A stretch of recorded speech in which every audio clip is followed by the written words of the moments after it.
Fala aí, galera do segundo ano, como é que vocês estão? Espero que vocês estejam bem. Infelizmente, a gente não vai poder ir junto por conta desse cenário que está ocorrendo no Brasil e no mundo, mas vamos seguir em nosso conteúdo programático para a gente não perder nada e nadinha. Vamos falar agora do simbolismo, é um outro período literário. É o simbolismo que é conhecido pelo sonho, pelo cosmo pelo absoluto, ok? Seguindo aí. Vamos ver a origem do simbolismo.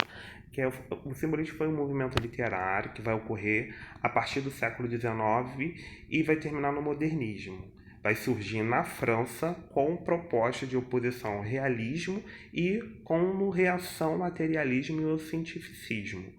Vamos pensar um pouquinho no realismo e logo subsequente parnasianismo, né? O que a gente tem no realismo e no parnasianismo? A gente vai ter esses dois períodos literários vão ser opostos ao romantismo, ok? A ideia do romance, a ideia da literatura subjetiva que vai para o campo das emoções trazidas para o romantismo, o realismo e o parnasianismo vai ser contra isso aí. O realismo ele vai se caracterizar na prosa, essa característica está na prosa, aqueles romances de tese, de investigação dos problemas sociais ocorridos na época, e o parnasianismo vai vir para o campo da poesia, que vai fazer aquele retorno à mitologia grega, à Grécia antiga, ao pensamento, à racionalidade, né? Então, um contraponto ao romantismo. E o simbolismo, ele vai ser contra o materialismo e ao cientificismo, justamente por conta do período do contexto histórico que tem vinha ocorrendo na sociedade até então. Então, e no Brasil, quando é que vai surgir? Vai surgir com a publicação de Missais e Broquéis de Cruz e Souza em 1893, e além dele ser esse percursor do movimento, ele vai ser um dos emblemáticos escritores do período junto com Afonso de Guimarães. Mas para entender essa questão do simbolismo, vamos perceber o contexto histórico e por que surgiu esse movimento simbolista na literatura. Então, a força do simbolismo está no arrefecimento dessas correntes literárias, materialistas e cientificistas, ou seja, está contra essas correntes materialistas e cientificistas. Por que está contra? Olha, é o auge da Revolução Burguesa, ok? Com a disputa das grandes potências pela diversificação dos mercados de consumidores e matéria-prima. Além de ser o auge da Revolução Francesa, foi o auge também daquela criação de produtos, da criação industrial, da segunda revolução industrial. Há muitos produtos industrializados, o campo científico aumentou enormemente ao momento das grandes descobertas que vão influenciar o mundo até hoje, energia elétrica, a questão da máquina, essas grandes descobertas que tiveram a partir do Renascimento, ok? Então a gente vai entender o quê? Que o mundo está muito científico, está muito para o campo da pesquisa, da racionalidade, da razão, de descobrir coisas no mundo, né? De inventar, da invenção de coisas para o quê? Para justamente efetivar a ideia da industrialização que se advém no mundo a partir da Revolução Industrial, da primeira. Aqui a gente vai falar da segunda Revolução Industrial, quando a gente fala da produção de mais materiais industrializados, além do surgimento de outras potências mundiais, como a Alemanha em 1870 e a Itália no ano seguinte. Então, o processo industrial aí vai estar bastante alavancado ainda mais com o surgimento dessas duas potências. Então, o que vai acontecer? Vai se precisar de novos mercados de consumo. Então, o mundo vai partir para o novo colonialismo, o neocolonialismo, que vai fragmentar a África e a Ásia. Para quê? Para que se tenha mercado de consumo para essas novas potências, né?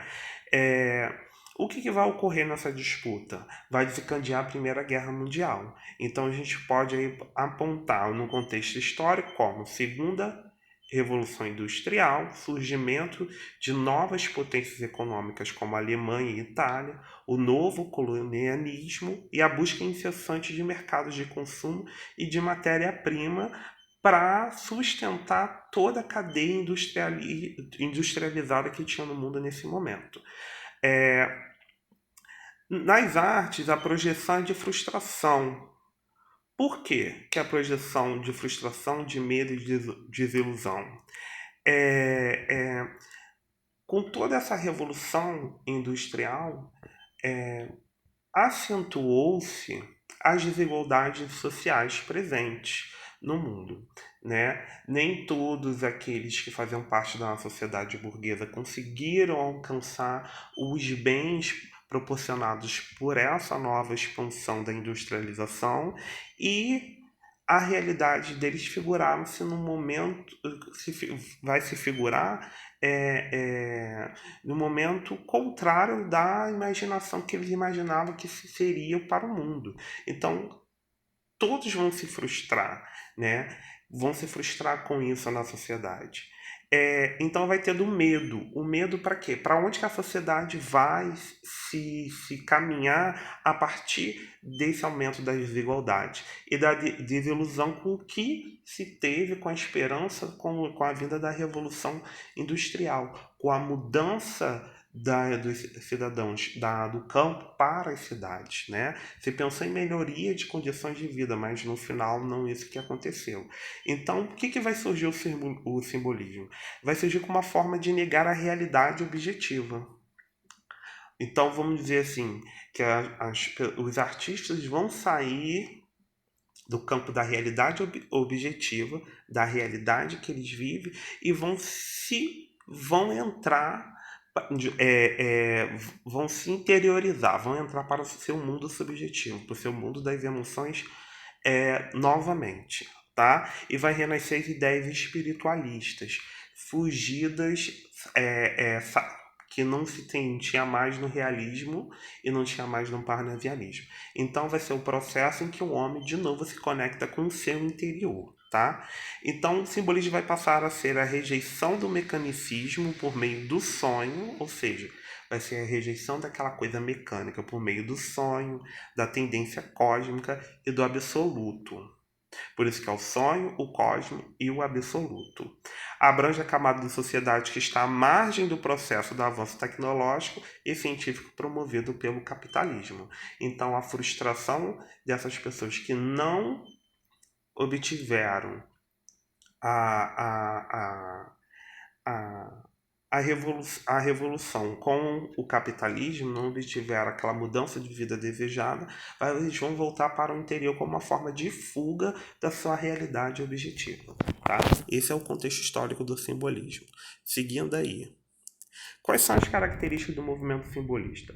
Vai se aproximar ao romantismo na medida que explora a subjetividade, o interior, recuperando assim valores emocionais que foram deixados de lado pelas escolas anteriores, o realismo, naturalismo, parnasianismo, e por sua vez vai retratar, que por sua vez retratavam, né, de formas os aspectos da sociedade.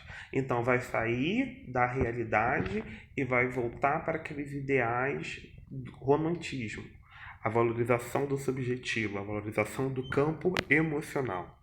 Tá? Os escritores simbolistas buscavam compreender diversos aspectos da alma humana, compondo obras que exaltassem a realidade subjetiva.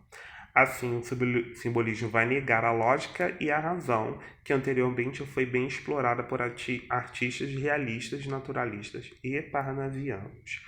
Ou seja, os artistas simbolistas vão se voltar novamente para o seu interior, para o seu campo emocional, para a alma, para o ser humano. Continuando aí. Então, o que a gente vai ter nas principais características? Primeira, oposição ao racionalismo, materialismo e o cientificismo. Depois, negação dos valores do realismo e naturalismo. a primeira coisa que o movimento literário, quando surge, faz é negar o período anterior. Então ele vai negar o realismo e o naturalismo. Misticismo, a religiosidade vai voltar e a sublimação. Toda vez que o homem volta para o seu interior, a ideia da religiosidade, do místico, volta novamente para campo.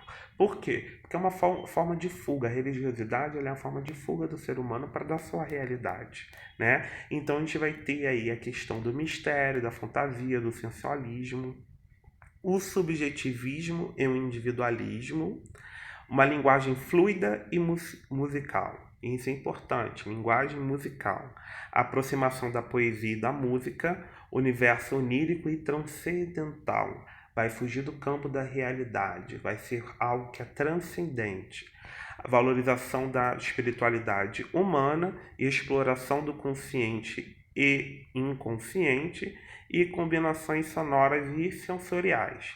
As figuras de linguagem presentes, sinestesia, aliteração e assonância. Ok? Seguindo aí. Principais autores no simbolismo que a gente vai ter.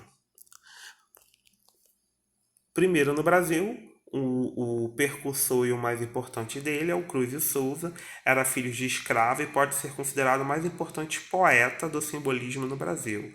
Ele nasceu em Florianópolis e teve os estudos patrocinados por uma família de aristocratas. Trabalhou na imprensa catarinense, onde escrevia artigos abolicionistas. Em princípio, suas primeiras obras relatam sobre a dor e o sofrimento do homem negro, sendo nítida a evolução para a análise da dor e o sentimento do homem em geral.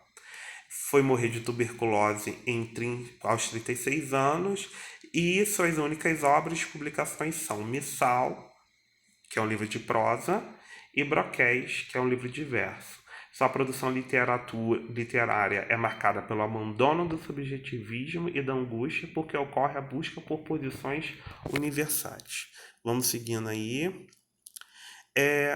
Vamos ver um trecho do poema dele aí. Vida obscura. Ninguém sentiu o teu espasmo obscuro, ó ser humilde entre os humildes seres. Embriagado tanto dos prazeres, o mundo para ti foi negro e duro. Atravessaste no silêncio escuro a vida presa atrás dos deveres e chegaste ao saber de altos saberes, transtornando-te mais simples e mais puro. Ninguém te viu o sentimento inquieto, magoado, oculto e aterrador secreto, que o coração te apunhalou no mundo. Mas eu que sempre te senti os passos, sei que a cruz infernal prendeu-te os braços e teu suspiro como foi profundo. Observa aí nitidamente em Vida Obscura que ele vai mergulhar para o seu interior, para o interior do eu lírico do poema, né? Tentando entender as atitudes, tentando entender o que ele pensava, o que ele analisava da vida do eu lírico. Isso não se vê nos períodos anteriores, né? Se via nos períodos anteriores a realidade. Aqui não, aqui é o humano, a alma humana. Características da poesia de Suzy Crouza: a sublimação, a anulação da matéria para a libertação da espiritualidade, falava bastante sobre a morte, valorização das ideias platônicas, aquele ideal de algo não alcançado. Pense em ideia platônica como amor platônico. Angústia sexual, obsessão pela cor branca e por tudo que possa sugerir brancura, apelos sensoriais, símbolos, jogos e vogais, musicalidade e aliteração, tá? Seguindo aí, o segundo mais importante autor simbolista é Afonso de Guimarães.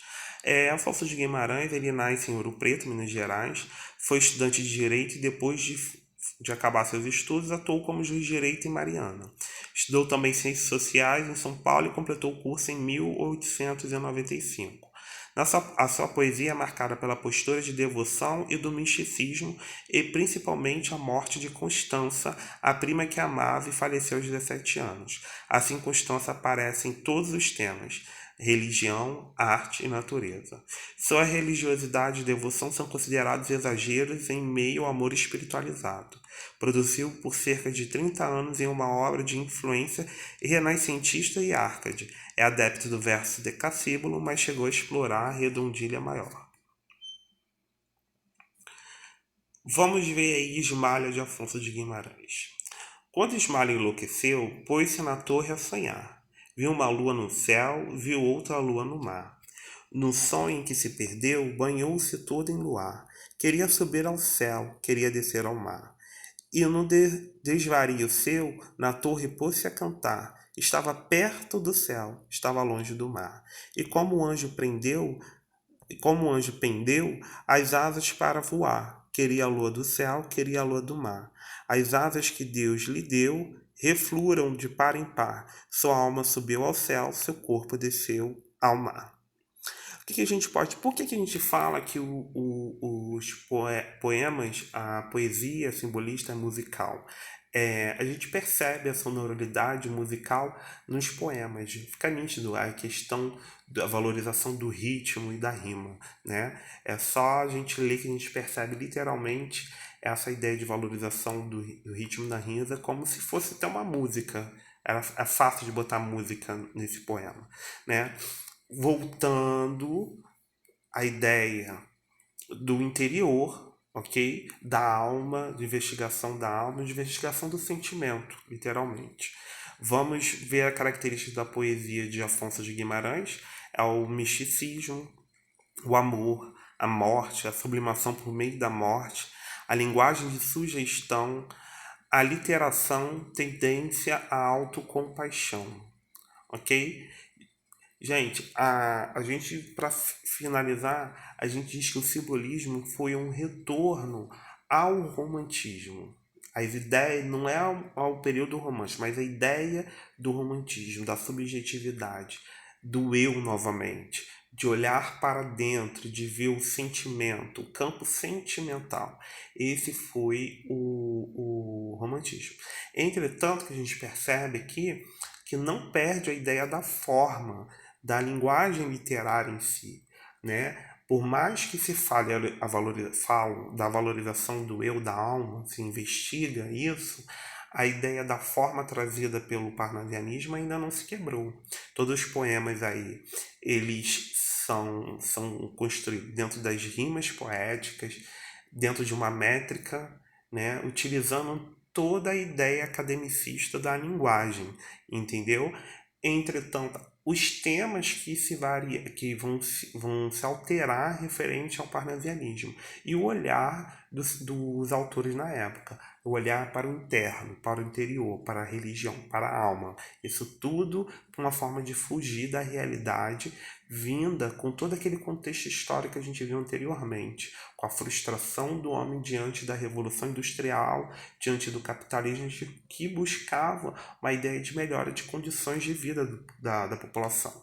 E a gente viu que realmente, analisando nessa ideia, você vai ter a frustração, porque isso não vai ocorrer para todos. Somente os burgueses de alta patente, vamos botar assim, que vão conseguir fazer essa mudança, que vão conseguir vão conseguir utilizar essa proposta trazida pela ideia do capitalismo e da mudança da ordem social, tá bom?